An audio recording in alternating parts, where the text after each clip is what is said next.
નમસ્કાર દર્શક મિત્રો, આજનો આ કાર્યક્રમ અને એના આપણા મહેમાન શ્રીમાન હિમાંશુભાઈ ભાયાણી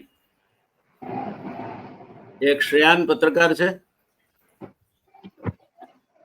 મને લાગે છે ગુજરાતમાં જો કોઈ એક પત્રકાર સૌથી વધારેમાં વધારે દ્વિચક્રી વાહન પર ફરતો હોય તો એ હિમાંશુ ભાયાણી છે. અને ગુજરાતીમાં કહેવત છે કે ફરે એ ચરે ને બાંધે ભૂખે મરે.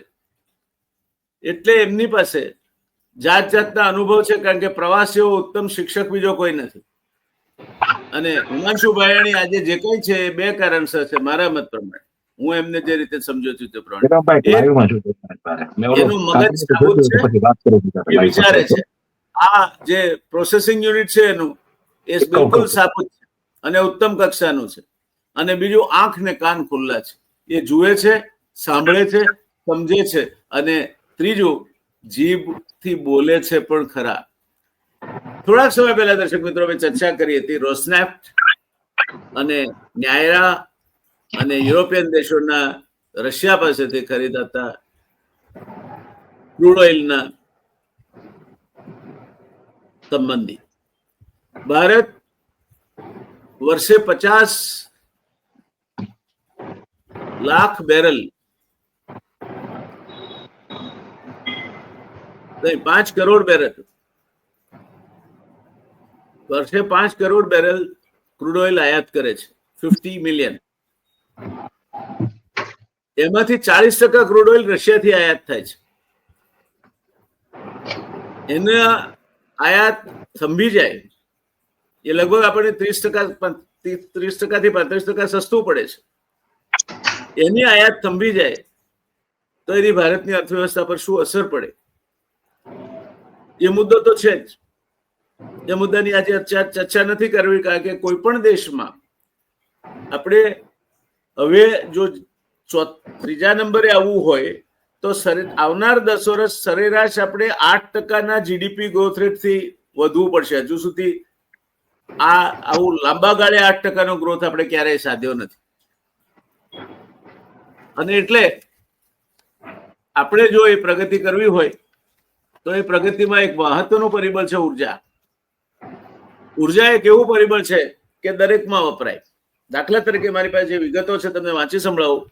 સિમેન્ટના ઉત્પાદનના એની જે કુલ ઉત્પાદકતાની કિંમત છે એના 13.5 થી 15% ઉર્જાની કિંમત થાય. એલ્યુમિનિયમમાં 25 થી 40%, સ્ટીલમાં 12 થી 15%, એન્જિનિયરિંગ સિરામિક્સમાં 10 થી 18%, કેમિકલ્સમાં 7.2 થી 12%, ઝિંક અને કોપરમાં 8 થી 12%, ગ્લાસમાં 12 થી 20%, ટેક્સટાઇલમાં 4 થી 8%, ડિટર્જન્ટમાં 5 થી 8%, રબરમાં 6 થી 10%. આ ઉર્જાની કિંમત થાય. અને ટ્રાન્સપોર્ટ જે તમારો દરેક માલ સામાનનું વહન કરે છે, તમને મુસાફરી કરાવે છે, એ બધા. એટલે તમે ઉર્જાની કિંમત વધે એટલે કોઈ પણ દેશમાં ફુગાવો વધે. ઉર્જાની કિંમત વધે એટલે કોઈ પણ દેશમાં મોંઘવારી વધે. અને એ ઉર્જાની કિંમત વધારવાનું કામ આ યુરોપિયન દેશોએ અને માય ડિયર ડોનાલ્ડ ટ્રમ્પ ફ્રેન્ડે કર્યું છે. અને એને લગતી વાત આપણે કરી રહ્યા હતા આ અગાઉ.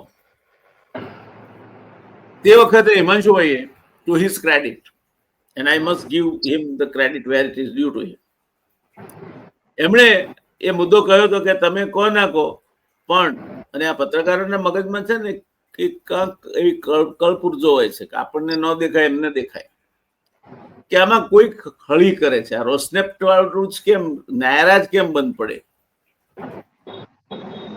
આજે આપણે એ વાતને સાચી પાડતી પ્રેસ નોટ આજે મારી પાસે છે, હિમાંશુભાઈએ જ મોકલી છે. અને આ પ્રેસ નોટ પ્રમાણે એવું કહે છે કે where the United States is concerned, it continues to import from Russia uranium hexafluoride for its nuclear industry. ડાઈ હારે ના જાય અને ગાડીને શિખામણ આપે. આપણે રશિયા પાસેથી ઓઇલ એટલે ક્રૂડ ઓઇલ નહીં લેવાનું, પણ અમેરિકા રશિયા પાસેથી યુરેનિયમ હેક્સાફ્લોરાઇડ એની અણુ ઉદ્યોગ માટે લે છે, પેલેડિયમ લે છે for its EV industry. Electrical vehicle industry માટે પેલેડિયમ લે છે, બેટરીઝ બને છે એમાં. પછી fertilisers as well as chemicals. Fertilisers, chemicals, palladium, આ બધું રશિયા ઇમ્પોર્ટ કરે છે. રશિયા પાસેથી અમેરિકા ઇમ્પોર્ટ કરે છે. આજ ડોનાલ્ડ ટ્રમ્પ આપણને કહે છે કે તમારે ક્રૂડ ઓઇલ નહીં લેવાનો, તમે પૈસા આપો છો એ રશિયા ત્યાં યુક્રેનમાં નરસંહાર કરવા માટે વાપરે, તો તમે પૈસા આપો છો એનું શું થાય? અમારા પૈસા તો હજુ સાત્વિક છે, તમારા તો પૈસા જ લોહિયાળા છે. અને ગોળના રવા પર બેસીને ઢેફે ઢેફે ગોળ ખાનારો માણસ એ તમને સલાહ લે છે કે ભાઈ ગોળ નહીં ખાઓ, અને આપણે માનીએ છીએ કે એવી શું દાદાગીરી છે ટ્રમ્પની, શું આપણું બગાડી લેવાનો છે? આપણે આખી દુનિયાનો વેપાર 100 પૈસા ગણીએ, 100 પૈસા એટલે 1 રૂપિયો, તો એમાંથી આપણે 0.25 પૈસાના વેપારના અધિકારી, અને એમાં અમેરિકા સાથેનો વેપાર 0.025 પૈસા છે.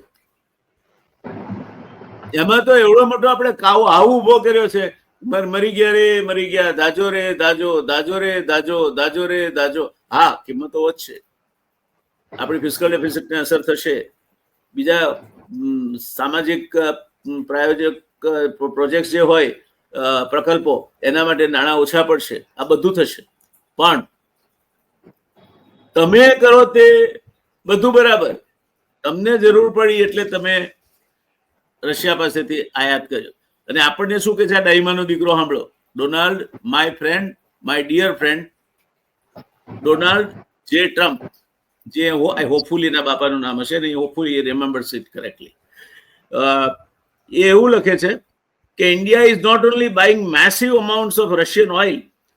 ભારત બહુ મોટા જથ્થામાં તેલ ખરીદે છે, એટલું જ નહીં, they are then for much of the oil purchase selling it on the open market for big profits.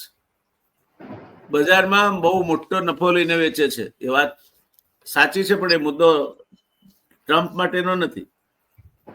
રશિયાએ આપણને 40% ઓઇલ પુરવઠો 30% ઓછા ભાવે આપ્યો.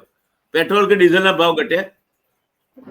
30% ઘટવા જોઈએ ને, ઘટ્યા નથી. ઘટ્યા કારણ કે તમે બધા પાણી વગરના માણસો છો, અથવા તમને કિંમત જ નથી, અથવા ખબર નથી. ટ્રમ્પને ખબર પડે છે, તમને ખબર નથી પડતી, અને અમેરિકા બેઠા બેઠા ખબર પડે છે. એ આગળ લખે છે, they don't care how many people in Ukraine are being killed. એટલે આ પેલેડિયમના અને પેલા જે રેર અર્થ મટીરિયલના અને ફર્ટિલાઇઝર્સ ને કેમિકલ્સ ને એ ઇમ્પોર્ટ કરે છે, એમાંથી નફો થાય એ જુદો રાખે છે પુતિન. એમાંથી યુક્રેનમાં લોકોને મારી નાખવા નથી વપરાતા, આપણે પૈસા આપીએ એમાંથી વપરાય છે. અને આ બુદ્ધિના બેલો છે, બુદ્ધિના બળદિયાને ખબર નથી કે આપણે રૂપિયામાં પૈસા આપીએ છીએ, અને હજુ આપણા ત્યાં જ પડ્યા છે. કારણ કે રૂપિયો આંતરરાષ્ટ્રીય ચલણ છે જ નહીં. એ ક્યાં યુક્રેનમાં લોકોને મારી નાખવા માટે વપરાયો? તમે ડોલરમાં આપો છો, તમારા પૈસે શસ્ત્રો ખરીદાય, તમારા પૈસે બધું ઘણું બધું થાય. તો એ તમે તો પેલા એના જેવું છે કે રાડી રોવે માંડી રોવે, હાથ છોકરાની માં મોય ના ઉગાડે. આવું કઈ રીતે ચાલે? કોઈ વિધવા બેન હોય, કોઈનું પણ અપમાન કરવાનો ઈરાદો નથી, રડે, સ્વાભાવિક છે. એનો પતિ ગુમાવ્યો છે, માંડી રોવે, એટલે જેનું ઘર સંસાર બરાબર ચાલતો હોય એ પણ રોવે. અને આ બધા રોતા એમાં હાથ છોકરા હોય છે ને એની માં મોય ના, એ તો ઘૂમટો તાણી નહોતી હોય. આ ટ્રમ્પ એવું કરી રહ્યો છે અત્યારે. तुम्हारा खून खून और हमारा खून पानी. क्यों माय डियर ट्रम्प? તો આપણે આટલી પૂર્વ ભૂમિકા મારા માટે ઘણી છે. આજે જે આ આખી ચર્ચાની ગંગોત્રી છે, જે જનક છે, એવા હિમાંશુભાઈને આપણે સાંભળ્યું. હિમાંશુભાઈ, ઓવર ટુ યુ. જી સાહેબ, નમસ્કાર. એકચ્યુઅલી ગઈકાલે જે ટ્રમ્પનું જે ટ્વીટ આવ્યું અને ત્યારબાદ જે આ સ્ટેટમેન્ટ આવ્યું, ત્યારે એક વાત બહુ સ્પષ્ટ થઈ ગઈ. જે મુદ્દે આપણે રોસનેફ મુદ્દે જે ચર્ચાઓ કરી હતી, અને એમાં આપણે એક ઇન્ડિકેશન આપ્યું હતું કે આની પાછળ કોઈક એવી વ્યક્તિ રમી રહી છે જે ઓઇલ એન્ડ ગેસની જાણકાર છે, જેને ખબર છે કે ન્યારામાં જે પણ કાંઈ સેટલમેન્ટ થયા છે અને એને એવી રીતના દબાવવામાં આવ્યું છે એવા સમયે કે જ્યારે બધી જ પ્રકારની ચર્ચાઓ છે કે 75 વર્ષે તમારે રિટાયર થઈ જવું, આ કરવું, તે કરવું. અને આઈડિયલી તમે જોજો તો એક કોર્પોરેટ જૂથ સમૂહ સામે અત્યારે બહુ મોટા પાયે એક વિવાદ ચાલુ થઈ ગયો છે. સાઉથમાંથી આ વિવાદ ચાલુ થયો છે હાથીને લઈને, અને ગઈકાલે ઇવન એના જે પ્રકલ્પ છે એના મુદ્દે આ વાતો આવી રહી છે. હવે વાત એવી આવતી હતી કે રોસનેફ્ટ નો જો હિસ્સો વેચાય તો એ હિસ્સો આ જૂથ ખરીદે. રિલાયન્સ જૂથની વાત આવતી હતી કે એ ખરીદે, અદાણી જૂથ ખરીદે, પછી JSW જૂથની વાત આવી હતી, સાઉદી અરેમકો જૂથની વાત આવી હતી. પછી આપણે જે ચર્ચાઓ કરી કે સાઉદી અરેમકો માની લો કે નાયોક એટલે જે નેશનલ ઇરાનિયન ઓઇલ કંપની અને એડનોકની જે વાત આવતી હતી. એડનોક સાથે ઇનફેક્ટ ગઈકાલે આણે આઈ થિંક એકાદી ઇન્ડિયન ઓઇલ કંપનીએ ગઈકાલે એડનોક સાથે એક ઓલું કરેલું છે, જેને કહી શકો તમે ડીલ કરેલી છે. ઓઇલની કે એની ડીલ છે, એટલે એ હું તમને કહું જરા.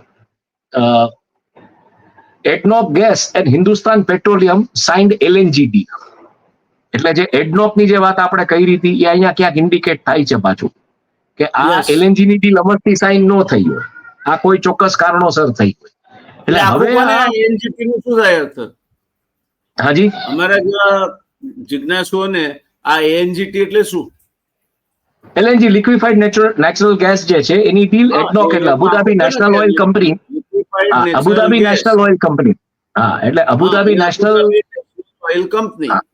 દુકાનમાં બોલો છો, મારા જેવા જિજ્ઞાસુઓને અજ્ઞાનીઓને ખબર નથી. ભૂલ થઈ ગઈ મારી. એટલે અબુધાબી નેશનલ ઓઇલ કંપનીની જે વાત આપણે જે સંભાવના ચર્ચી હતી અત્યારે દેખાઈ રહી છે, અને જે રીતના લિક્વિફાઈડ નેચરલ ગેસ માટે બ્રિટિશ પેટ્રોલિયમ સાથે એક ડીલ સાઇન કરી છે, 10 વર્ષનો સપ્લાય એગ્રીમેન્ટ. એટલે આવા એગ્રીમેન્ટ થતા હોય છે, પણ અત્યારની પરિસ્થિતિમાં આવા એગ્રીમેન્ટ થાય ત્યારે જે વાત આપણે કરી હતી કે માંડવીથી છાબારની જે પાઇપલાઇનની વાત હતી, કે માંડવીથી ઓમાનની જે વાત હતી, અને તમને જો ખ્યાલ હોય તો આપણે એક દર્શકે આ જીઓપોલિટિકલ પાઇપલાઇન્સ ઉપરનું કમેન્ટ્સ મેં તમને જયારે વંચાવી ત્યારે તમે કીધું હતું. I must compliment you for the quality presentation. એટલે ત્યારે એને કીધું હતું કે ભાઈ આમાં આ પોસિબિલિટીઝ દેખાઈ રહી છે. થોડી જીસ્ટ આપી શકો આપ? એટલે પોઈન્ટ આ છે સાહેબ કે આપણે જે ચર્ચાઓ કરી હતી આ સંદર્ભે એમાં આપણે કેટલા સાચા સાબિત થઈ રહ્યા છીએ કે કોકે ત્યાં પિન દબાવી એવું સમજીને કે ડોનાલ્ડ ટ્રમ્પ જો આમાં એક્ટિવેટ થશે, ને ડોનાલ્ડ ટ્રમ્પની જે એક્ટિવિટીઝ છે ને ઇન્ડિયા ટેરિફને લઈને, એની ઇન્ટેન્સિટી સમજવા જેવી છે. આપણે કઈ ચાઇના નથી. રોજ ઉઠીને ટ્વીટ કરે કે ઓલા જવાબ નથી આપતા. તમે સોશિયલ ટ્રુથ ઉપર એના ટ્વીટ તમે જુઓ, ટ્રુથ સોશિયલ ઉપર એના મેસેજીસ, તો કે ભાઈ આ આટલું મેં, અને ખુલ્લું લખે છે કે મેં આટલું સમર્થન કર્યું ને મેં એમ કે આટલા માણસો એને ભેગા કરી દીધા જ્યારે અહીંયા આવે ત્યારે, પણ એક હરફ નથી ઉચ્ચારતા મારા મિત્ર. આ તે આવું આમ કે જાણે ટૂંકમાં લોકો પ્રેમિકાને કોકે કેમ પ્રેમીએ દગો દઈ દીધો હોય ને વાહે પડી જાય એના જેવું, એમ કે ભાઈ મને જવાબ નથી આપતો. અને ગઈકાલે તો હદ વટાવી દીધી. એને કારણે આજે માર્કેટ ભારતમાં ઓલમોસ્ટ નેગેટિવ ઝોનમાં બંધ રહ્યું છે. 400 પોઈન્ટ ક્રેશ થયું સેન્સેક્સ. એટલે માર્કેટ નેગેટિવ, એટલે બેઝિકલી માર્કેટ આમ તમે જોવા જાવ આજે તો હું બસ એના ઉપર જ કામ કરતો હતો, જે ડેટા ભેગો કરતો હું જનરલી માર્કેટ પૂરું થાય પછી. તો આજે લગભગ 308.47 પોઈન્ટ બંધ રહ્યું છે, 0.38%. અને 80 710.25 એનો ક્લોઝ રહ્યો છે સેન્સેક્સ નો. અને નિફ્ટી છે એ 73.20 પોઈન્ટ બંધ. એટલે ક્યાંક કુશન જે આવવું જોઈતું હતું, જે ગવર્મેન્ટે આ સ્ટેટમેન્ટ આપ્યું કે ભાઈ તમે અમને ક્યાં કહો છો, અમેરિકા આટલા વર્ષોથી ખરીદે છે, યુરોપિયન કમિશન ખરીદે, એ કુશન જે આવવું જોઈએ ના આવ્યું. અને FIIs છે એ ડોમિનેટિંગ રહ્યા, DIIs એ રીતના એને એડ્રેસ નથી કરી શક્યા. અને રૂપિયો તૂટ્યો છે. રૂપિયો હવે RBI ડોલર વેચવા કાઢ્યા છે, કારણ કે રૂપિયો પહોંચી ગયો આજે 87.80. એટલે 88 રૂપિયો પહોંચશે એવી કાલની સંભાવના છે. કે કાલની જે રેન્જ છે એ 87.80 થી લઈને 88.10 ની રેન્જ જે એક્સપર્ટ જે હોય મની માર્કેટ્સના એ લોકો કહી રહ્યા છે. એટલે આની અસરો જે રીતના ચાલુ થશે, આની મોંઘવારી ના દર ઉપર જે અસર પડશે, બિહારના ઇલેક્શન ઉપર મોંઘવારી જો બેકાબુ થાય અને ઓઇલના પ્રાઇસીસ એ કંટ્રોલમાં ન રહે તો શું પરિસ્થિતિ? એટલે ક્યાંક બહુ એવો મોટો પ્લાન હતો કે 6,750 પંપ જે SR ના છે એ ડ્રાય આઉટ થઈ જાય, એને એ સમયે સપ્લાય જ ના મળે, અને એટલે આ બધું થયું. રોસનેફ જે રીતના નથી આવતું મેદાનમાં, કે રોસનેફ કઈ નથી બોલતું, એ ઇન્ડિકેટ કરે છે કે ડેફિનેટલી રોસનેફ નું નામ છે પણ કઈક મનીની દ્રષ્ટિએ કઈક સેટલમેન્ટ જુદા થયા છે. એટલે આ કોકી જાણકાર છે, એણે આજે બહુ વ્યવસ્થિત રીતે બટન દબાવ્યું, અને એ બટન જયારે દબાવ્યું ત્યારે આપણે ચર્ચાઓ કરી હતી કે આમાં કઈક રમત બીજી છે.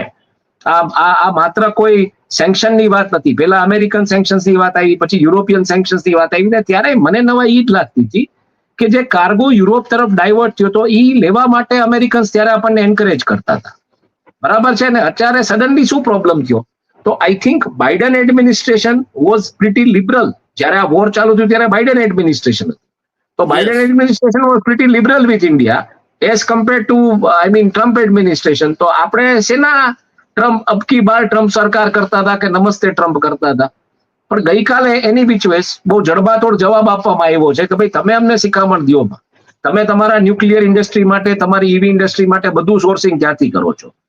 યુરોપિયન્સને કહી દેવામાં આવ્યું કે તમે તો આટલું કરેલું છે, પણ હવે આ એસ્કેલેટ થશે. હું જે સમજુ છું ને એ એસ્કેલેટ અહીંથી થશે, અને જો આ એસ્કેલેટ થયું અને બિહારના પરિણામો વખતે આની અસર આવી, માની લ્યો કે you are out of the crude oil, basically ઓપેકે બાંયધરી આપી છે, ઓપેક પ્લસે પ્રોડક્શન વધારવાની વાત કરી છે, એટલે રિફાઇનર્સને કદાચ એવડા માર્જિન વાળું ઓઇલ નહીં મળે. રિફાઇનર્સને ડિસ્કાઉન્ટેડ ઓઇલ મળતું હતું રશિયાનું, એ નહીં મળે, પણ રિફાઇનર્સને માર્કેટમાં જે આજે $68 પ્રતિ બેરલ વાળું જે તેલ છે એ મળી જશે. પણ તો જયારે ડિસ્કાઉન્ટ નહીં રહે તો ઓબ્વિયસલી તમારા માર્જિન સ્ક્વીઝ ઓફ થાય છે. એ માર્જિન્સ જયારે સ્ક્વીઝ ઓફ થાય છે ત્યારે ડેફિનેટલી ન્યારા જેવી કંપની જે ઊભી કરવામાં, એટલે જેનું એકચ્યુઅલી કામ એક જમાનામાં અટકેલું હતું અને પછી જે રીતના એને ગતિ મળી, ઈ કંપનીની સામે ઘણા બધા રોડ બ્લોક્સ આવે છે. એમાં લાગેલા રૂપિયા અને ઈ બધું જે તમારે રોટેશન ફેરવવાનું હોય, ઈ જે તમારે પેમેન્ટ્સ કરવાના હોય, ઈ જે તમારી ડેટ તમારે સર્વિસ કરવાની હોય, એમાં બહુ મોટી સમસ્યાઓ ઊભી થાય. એટલે ઈ એસેટ પાછી જેને કહી શકો એ વેચવા જ કાઢવી પડે તમારે. જે રૂપિયા અલ્ટિમેટલી વેચી નાખી હતી એટલે એ એસેટ તમારે વેચવા કાઢવી. એટલે એક આખી રમત. હવે શું થયું કે જીઓ પોલિટિકલ સિચ્યુએશન્સને ધ્યાને લઈ અને ભારતની અંદર લોકોમાં ક્યાંક એવી હિંમત આવી ગઈ છે. આ જે આખો જે ઇકોનોમિક હિટમેનનો જે આખો વર્ગ હોય ને, જ્યાં રમતો હોય, એનામાં હિંમત આવી ગઈ છે કે આમાં થઈ શકે એમ છે. એટલે પરિસ્થિતિ એ છે સાહેબ કે વેપારી ધારે ત્યારે સડી કરે છે. સત્તામાં ચોટેલો માણસ વેપારીનો કોઈ નિવેડો નથી લઈ આવી શકતો. વેપારી સડી કરે છે પણ વેપારી આનો નિવેડો નથી લઈ શકતા, અને બેની સત્તાકીય અને નાણાકીય તાકાતનો કોઈ અર્થ જ નથી. બે એકબીજા સામે ગુરકિયા કરી રાખે છે. આપણી પાસે કોઈ ચોક્કસ એવિડન્સ છે નહીં, એટલે આપણે નામ જોગ નથી જતા, કારણ કે વળી એફઆઈઆર ફાટતા વાર નથી લાગતી આજકાલ. પણ બહુ સ્પષ્ટ વાત છે કે આમાં ક્યાંક બહુ મોટા પાયે એવી રમત જરૂર પણ નથી, અને આપણે એમને એટલા અગત્યના ગણતા પણ નથી. હા, એટલે પોઈન્ટ ઈ છે તો બહાર આવવાનું જ છે, અને સત્ય point જ્યારે ઈ બહાર છે. આવશે ત્યારે સત્ય એટલે જ્યારે બહાર આવશે ત્યારે ટંકાની ચોટ પર કહીશું. એટલે પોઈન્ટ ઈ છે સાહેબ અત્યારે અમારી ધારણા છે અને ધારણા માટેના કારણો છે, એટલે અમે તમને શેર કરીએ છીએ, પણ જે દિવસે બહાર આવશે ત્યારે ડંકાની ચોટ પર કહીશું કે અમારી ધારણા હતી. જેમ અમે ડંકાની ચોટ પર કહી શકીએ છીએ કે આ અમારી ધારણા હતી. અને પોઈન્ટ ઈ છે કે આજે એક સોવરિન દેશની એક સોવરિન તાકાતની સામે એક આખો જે મની ક્લાસ છે એ આખો એની રીતે લડી રહ્યો છે બ્રેઇનથી, કે તે તમે કયો એ ટ્રમ્પની સડનલી નરેન્દ્ર મોદી સાથેની મિત્રતામાં કડવાશ ક્યાં આવી? જે હાઉડી ટ્રમ્પ કરે છે, જે હાઉડી મોદી કરે છે, જે નમસ્તે ટ્રમ્પ કરે છે, જે પાછો લખે છે ઓલામાં કે અહીંયા જયારે આવ્યા ત્યારે આટલા લોકો મેં ભેગા કરી દીધા હતા, નામ હતું ને તે બધું. એ બધું જ ટ્રમ્પના પહેલા ટર્મની વાત છે બધી. એક્ઝેક્ટલી આ ટર્મમાં વડાપ્રધાન અમેરિકા ગયા હતા, એ વખતે પ્રેસિડેન્શિયલ કેમ્પેઇન ચાલતું હતું, ટ્રમ્પને મળવું હતું, એને મળવા માટેનો સંદેશો મોકલાયો હતો. પ્રધાનમંત્રીને લાગ્યું કે બાઇડન જીતશે એવું લાગ્યું હશે, આપણે એમના મનમાં તો પેસી નથી નીકળ્યા, પણ નહીં મળ્યા, અને ત્યારથી આ ઈરની દોરીએ ગાંઠ પડી ગઈ છે. એટલે ઈ જે એની વચ્ચે જે તળ પડી છે, જે ઈ તળ કોકે બહુ મોટા બાખોરામાં બદલી ગઈ ને હવે તો એવી રીતના. હા, એ એવડા બાખોરામાં બદલાઈ ગઈ છે. એટલે એમાં કઈ કોંગ્રેસ વાળા તો તળ બાખોરામાં બદલવા જાય નહીં, બહુ સ્પષ્ટ વાત છે કે આમ આદમી પાર્ટી વાળા નો જાય. એટલે આ કોઈ એવી નોન પોલિટિકલ એન્ટિટી છે જેને જે રમત રમવાની હતી રમી લીધી છે. બીજું, તમે આખું જે ઘટનાઓ હમણાં જે ઘટનાક્રમ એક આખો થયો દિલ્હીમાં અભિસાર શર્મા સાથે, એ સમજવા જેવો છે. અભિસાર શર્મા નામના પત્રકારને કોકે બોલાવ્યો, જેની એને 15-20 વર્ષ જૂના સંબંધ છે કોર્પોરેટ જૂથ સાથે, એને તો ખબર નથી. પછી બોલાવી બોલાવીને પછી પૈસા આપવાની જે બધી વાતો થઈને જે કઈ કોર્પોરેટ જૂથ વતી કામ કરી કે આના વિશે લખવાનું બંધ કરો ને બહુ ક્લિયર ઇન્ડિકેશન હતા. એને જે કીધું કે ફોરેનની કોર્ટ્સ આ બધી, મારાથી નહીં થાય. એટલે પોઈન્ટ ઈ છે કે ઇટ મીન્સ એક લોબિંગ ચોક્કસ ચાલુ થયું છે કે આ જૂથની સામે લખવાનું બંધ કરો. ભલે તમે ઓલા જૂથની સામે લખો ના લખો જે કાંઈ છે, પણ આની સામે લખવાનું બંધ કરો. It means the money has to be mobilise somewhere in that direction through this people, કે આની સામે જો કઈ હવે લખાણ આવે તો પ્રોબ્લેમ શરૂ થાય. એટલે આ બધું નરેટિવ ક્યાંક કંટ્રોલ કરવાની વાત આવી રહી છે. અને આ બાજુ આ લોકોની સામે જે નરેટિવ ઉભો થઈ રહ્યો છે, ખાસ કરીને વાઇલ્ડ લાઈફ પ્રોજેક્ટ ને બધાને લઈને, ગઈકાલે આઈ મીન સોશિયલ મીડિયા ઉપર એક નેરેટિવ આખો ઓલો થયો છે કે કઈ રીતના લોકો કાર્બન ક્રેડિટ અને જીનેટિક ડેટા ને આખો લઈ જવા માંગે છે આ વાઇલ્ડ લાઈફ થી માંડીને બધામાં. એ હું તમને એક્સ ઉપરનો વિડીયો મોકલું છું હમણાં તમને થોડી વારમાં.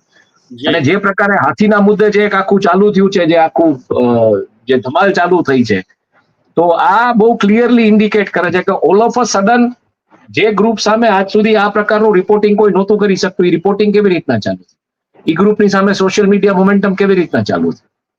એટલે ધેટ ઇઝ ઇન્ડિકેટિંગ સમવેર કે રોસનેફના મામલે ક્યાંક આ બધા ફૂટપ્રિન્ટ્સ છે.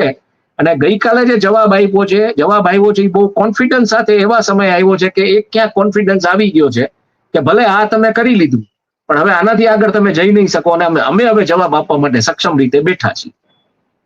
એટલે રોસનેફના મુદ્દે આ ચર્ચા કરવાનું એકમાત્ર કારણ ગઈકાલે આ સ્ટેટમેન્ટ આવ્યું ત્યારે મનમાં મને 100% થયું, મેં કહ્યું આમાં આપણે સાચા પડ્યા.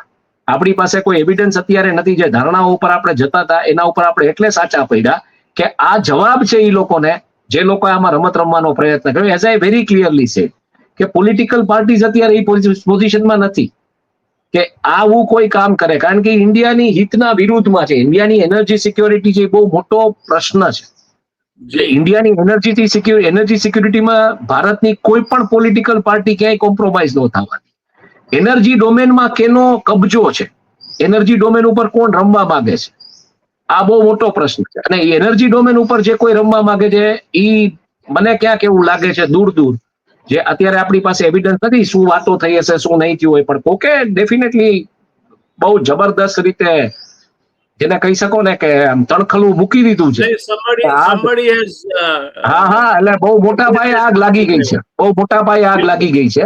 અને ઈ આગ એવી છે કે ઈ કેટલાયને દજાડે એમ છે એની દાજ, કે જો આ 75 વર્ષની જે વાતો આવી રહી છે, જે બધું છે એમાં જો આ બધું ફિટ બેસી જાય તો ત્યારે એવું બને કે ત્યારે આ બાજુ આ કટલો ચાલતો હોય અને બીજી બાજુ ઓલો કટલો આવે કે ભાઈ આમાં તો રૂપિયા આના હતા કે ઓના હતા કે ફલાણું ઢીકડું પૂછડું, અને આખું જે તિલસમાં ઊભું કરવામાં આવ્યું છે તિલસમાં તૂટી જાય.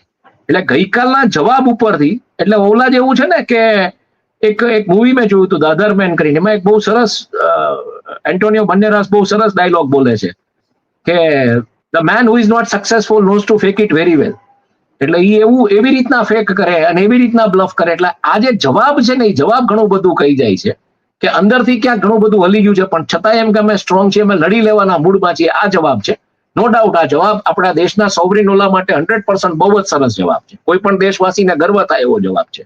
પણ ક્યાંક તિલસમાં અંદરથી જબરદસ્ત રીતે હલાવી નાખવામાં આવ્યું છે. અને એઝ આઈ સેડ આ પોલિટિકલ વોરફેર નથી, આ બિઝનેસની દુનિયાનો કોઈ મોટો વોરફેર છે, એના પાર્ટ રૂપે આ રમતો થઈ રહી છે. અને આ જયારે કાલે મેં સ્ટેટમેન્ટ જોયું ત્યારે મને સમજાઈ ગયું કે આ જવાબ અમેરિકન એડમિનિસ્ટ્રેશનને તો છે જ, પણ સાથે સાથે આ જવાબ એ વ્યક્તિને છે જેને આમાં ક્યાંક એ રીતના રોલ પ્લે કરવાનો પ્રયત્ન કર્યો છે કે એના લોકોએ રોલ પ્લે કરવાનો પ્રયત્ન કર્યો છે. કારણ કે આ હવે એટલું સહેલાઈથી નિપટાશે નહીં. આ હું જોઈ રહ્યો છું. અને જામનગરમાં જે રીતના અદાણી જૂથની એન્ટ્રી થઈ રહી છે, અને બીજી એક વાત એ આવી રહી છે, ટુ એન એક્સટેન્ટ કેટલી સાચી હોય ખબર નહીં, પણ જામનગરની મુલાકાત બીજું તાત્પર્ય એ હતું કે જામ સાહેબની એક મુંબઈમાં જે જમીન હતી એનો પણ સોદો કઈક અટકેલો પડ્યો હતો અને એમાં કઈક અદાણી જૂથ સક્રિય થયું છે. એટલે એ સોદા માટે આ મુલાકાત થઈ છે. હવે તમે વિચાર કરો કે જામનગરની જમીનમાં જો અદાણી જૂથ સક્રિય થાય, આઈ મીન મુંબઈની જમીનમાં જામ સાહેબની, તો ઇટ મીન્સ ક્યાં લેવલની જમીન હશે, શું હશે અને કેવડું એનું પોટેન્શિયલ હશે. એટલે કઈક રમતો ચાલી રહી છે, બહુ મોટા પાયે ચાલી રહી છે. ફરકો જેમ જેમ ખુલશે, કારણ કે જામ સાહેબ એવા વ્યક્તિ છે, એક ક્રેડિબલ ને ક્રેડેન્શિયલ ફેઝને જ મળે, એ આવી રીતના કોઈને મળે નહીં. અને આપણે જે વાત કરી હતી કે જેમનો વર્તમાન ટેન્ટેડ છે, આપણું પાસ જબરદસ્ત છે, એ શું કરવા આને મળે? જામ સાહેબ કોઈને એવી રીતના મળતા જ નથી. એટલે મળ્યા અને કંઈક થયું છે, એટલે કંઈક ઇન્ડિકેશન્સ આવી રહ્યા છે કે જામનગરમાં અદાણીની એન્ટ્રી બહુ જોરશોરથી જબરદસ્ત રીતે, ને આપણે તો જે બધું એક્સપ્લેન કર્યું છે એમાં ઘણા બધા કચ્છથી ને બધેથી લોકોએ એ વાતને સ્વીકારી છે કે નો ડાઉટ અબાઉટ ધેટ, કે મુન્દ્રાથી કંડલાથી નવલખીથી આ બાજુ પોસીત્રા જામનગર, આઈ મીન પોસીત્રા ઓખા પોરબંદર જામનગર એ આખો પટ્ટો લેશે. અને એ થિયરી અત્યારે જાહેરમાં નહીં મૂકીએ, આપનું દ્વિચક્રી થોડું વધારે દોડાવો, આપણે અભ્યાસ કરીશું અને પછી આપણે આગળ એ મુદ્દે વધીશું. પણ હાલના તબક્કે તો જે ખુલાસો ભારત સરકારે આપ્યો છે મારા મત પ્રમાણે, you have every right to differ with me, એ મારા મત પ્રમાણે it is neither here nor there. Exactly. એને ટ્રમ્પની બીકે લાગે છે અને કીધા વગેરે નથી રહે. ક્યાં કરું કુછ કહા ન જાય, બિન કહે ભી રહા ન જાય. આ હાલત છે ભારત સરકારની. એટલે ભારત સરકાર અત્યારે જો કોઈ સૌથી વધારે દયાજનક સ્થિતિમાં હોય ને તો ભારત સરકાર છે. બિલકુલ. એને ગાયનું આવ્યું તો એમાંય ખખડીને બોલવું નથી, એને રોસનેફનું આવ્યું એમાંય ખખડીને બોલવું નથી. પેલા બે ભાઈઓ વિશે તો ખખડીને બોલાય જ નહીં. એટલે ભારત સરકારને એરું આભડી ગયો છે એવું લાગે છે આપણને.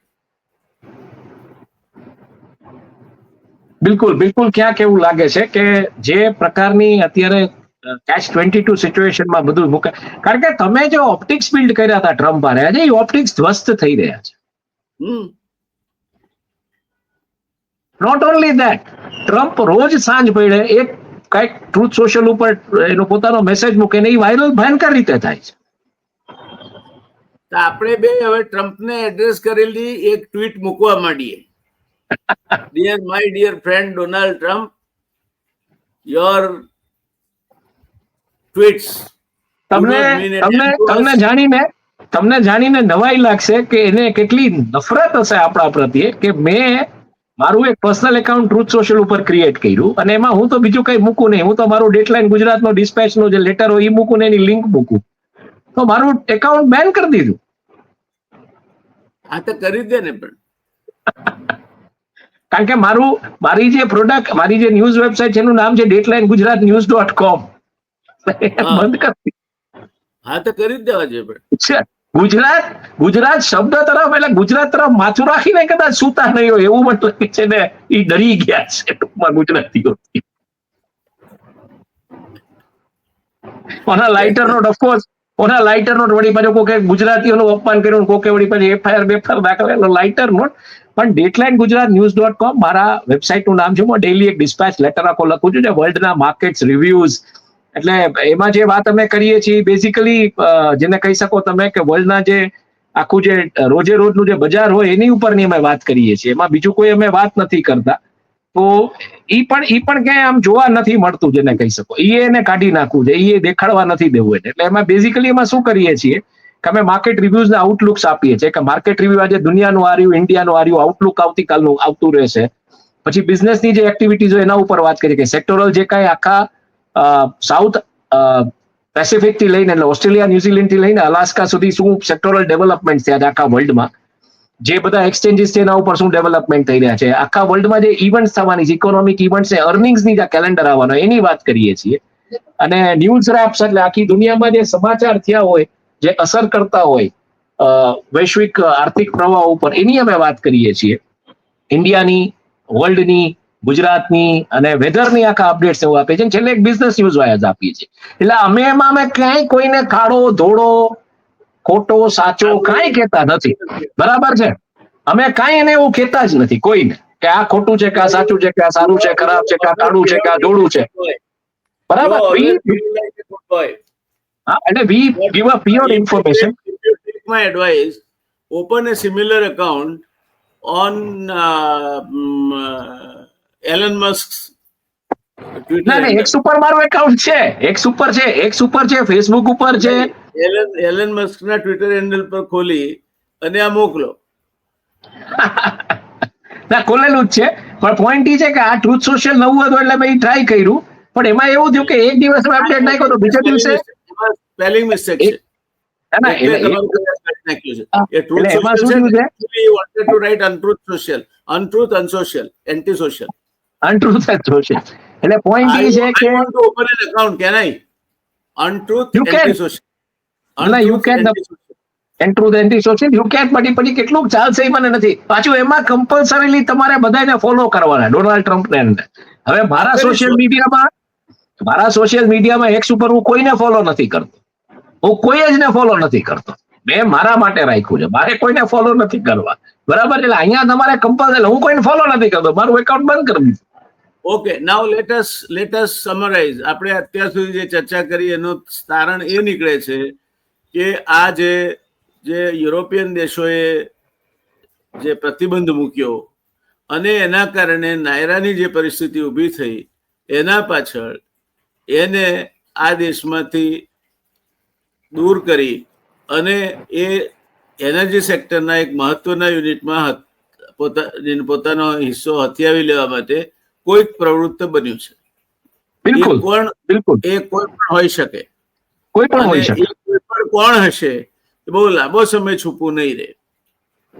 એટલે પોઈન્ટ આ છે કે એસઆર ને જે રીતના ઊભું કરવામાં આવ્યું, એસઆર ને જે રીતના પેલા દબાવવામાં આવ્યું અને પછી એસઆર ને જે ગતિ આપવામાં આવી, અને એસઆર 2008માં એનું પેલું ઓપરેશન કરે છે. એસઆર 8 વર્ષની અંદર 2016માં નીકળી જાય છે. જ્યારે બાજુમાં રિલાયન્સ છે એ હજી J3 J4 એક્સપાન્શન મોડમાં જાય છે. સડનલી માર્કેટ આખી કોલેપ્સ થાય છે. ઈવી નો આખો જે રીતના આવે છે એટલે J3 ને J4 હવે જાય છે બેઝિકલી રિન્યુએબલમાં એના પ્રોજેક્ટ્સમાં. તો પોઈન્ટ એ છે કે ઓલો 8 વર્ષમાં પૈસા બનાવીને રોકડા કરીને નીકળી ગયો, જેનો પ્રોજેક્ટ રોકવામાં આવ્યો હતો. અહીંયા એક્સપાન્શનની વાત આવી છે, 7% ધંધો રહ્યો છે. અને સામે જે રાઇવલ ગ્રુપ છે એ 42% વાળો ધંધો કરે છે, 42-45% વાળો ધંધો કરે છે. એટલે આખી રમતો બહુ જુદી થઈ ગઈ છે, ઇક્વેશન આખા બહુ બદલાઈ ગયા છે. તો આવનાર સમયમાં આ નાયરાની અહીંથી દેશમાંથી ઉચાળા ભરાવી અને કોને રસ છે એની ઇક્વિટી લઈને જામનગરનો પ્લાન્ટ લેવામાં, એ ચર્ચા જાણવી રસપ્રદ થઈ પડશે. અત્યારે આપણે એના વિશે ઇવન અટકળો એટલે જામનગરમાં અફવાનું બજાર, એટલે જામનગરમાં અફવાનું બજાર બહુ ગરમ છે કે આ હિસ્સો અદાણી જૂથ જ લે છે. નાયરાનો જે જે રોસનેફ્ટનો હિસ્સો છે અદાણી જૂથ જ લે છે. આવું જ હતું કે નેચરલ કોરોલરી છે કે અદાણી જૂથમાં હવે આ એક જ સેક્ટર બાકી રહ્યો છે જે કોર સેક્ટર ઇન્ફ્રાસ્ટ્રક્ચર ગણાય, એમાં કોલસામાં છે. હા, ઓઇલ એન્ડ ગેસ એટલું જ બાકી છે, કોલસામાં છે. એટલે એમને રસ હોય એ સ્વાભાવિક છે, આવી એક ધારણા છે. અને અદાણી જૂથે ગંભીરતાથી લેવી નહીં. માત્ર એક એકેડેમિક ચર્ચા છે અને અમે અદાણી જૂથ અમને કોઈ ગંભીરતાથી લેતું નથી.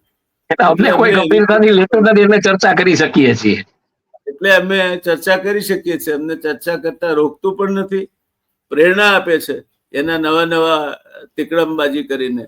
એટલે રોજ નવો મુદ્દો કંઈક મળે છે, કોકદાડો કંઈક હોય, કોકદાડો કંઈક હોય, કોકદાડો કંઈક હોય, કોકદાડો જામ સાહેબ ને મળે, કોકદાડો વળી નાયરા વાળા સમાચાર હોય, કોઈ દિવસ વળી એરપોર્ટ વાળું કંઈક હોય. એરપોર્ટમાં તો બહુ મોટું રોકાણ કરવાનું છે અદાણી ગ્રુપ, 65,000 કરોડ, 1 લાખ કરોડ રૂપિયા રોકાણ કરવાનું છે. એટલે આમ તો બોલતા નથી આવડતી એટલી રકમો આ અદાણી જૂથ અત્યારે કરી રહ્યું છે. ખરેખર શું છે આજે એનું પરિણામ આવ્યું છે પોર્ટ્સના પરિણામમાં 6.5% પ્રોફિટમાં વધારો થયો છે વર્ષો વર્ષ. થાય જ ને, પણ આ તો સાચો પ્રોફિટ નહીં હોય ને. તમારા કઈ કંપની, એટલે એકલા અદાણીને આપણે બ્લેમ કરીએ તે અર્થ નથી. કઈ કંપની, સાચી વાત છે. સ્ટાન્ડર્ડ એકાઉન્ટિંગ પ્રેક્ટિસ પ્રમાણે જે દેખાડાતું હશે તે દેખાડ્યું છે, પણ એના બીજા there are two kinds of gains. One is actually tangible gains, જે પેપર્સ પર બતાડી શકાય, અને the other is non tangible gains, કે જે તમને સાયકોલોજીકલ એડવાન્ટેજ આપે ઇન નેગોશિએશન્સ. તો એ તો થોડા આમાં નહીં દેખાવાના ને, આમાં ના દેખાય. એટલે આપણે અત્યારે તો રાહ જોઈએ. જામનગરમાં મુકેશભાઈને રસ પડે છે કે ગૌતમભાઈને રસ પડે છે કે બીજા કોઈ ભાઈને રસ પડે છે? ભાઈ બોલો ભાઈ. ત્યાં સુધી ત્યાં સુધી રજા લઈએ. હિમાંશુભાઈ આપનો આભાર. જી જી. અને ફરી પાછા આ જ સમાચારને આગળ વધારવા માટે ફરી પાછા ફરી મળીશું. મળીશું. આવજો. બિલકુલ. આવજો.